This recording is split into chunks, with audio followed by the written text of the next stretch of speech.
ఈరోజు కలియుగ దైవం శ్రీ వెంకటేశ్వర స్వామి వారి దర్శనానికి తీసుకోవడం జరిగింది. చాలా అద్భుతమైనటువంటి దర్శనం. యొక్క స్వామివారి యొక్క ఆశీర్వాదాలు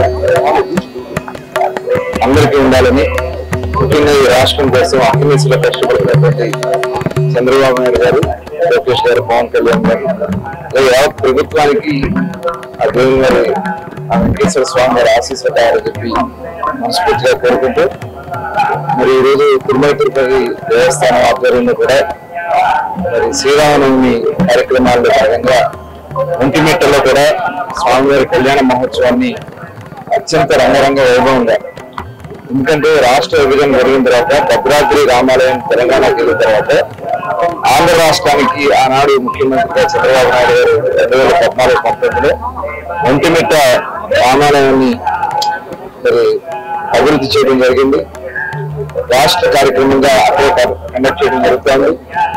కానీ గత 5 సంవత్సరాలు చాలా నామమాత్రంగా తప్పించుకునే విధంగా జరిగినటువంటి పరిస్థితి ఉంది. తిరిగి మళ్ళీ ఈ రోజు అత్యంత వైభవంగా స్వామివారి కళ్యాణ మహోత్సవాన్ని నిర్వహించడం అనేది చాలా సులభం. మన ప్రభుత్వాన్ని, అలాగే కార్యక్రమం నడిపిస్తున్న టీటీడీ, అలాగే అందరికీ కూడా ప్రత్యేక ధన్యవాదాలు తెలియజేస్తుంది. మరి స్వామివారి ఆశీర్వాదాలు అందరికీ ఉండాలని చెప్పి మనస్ఫూర్తిగా కోరుకుంటున్నాం.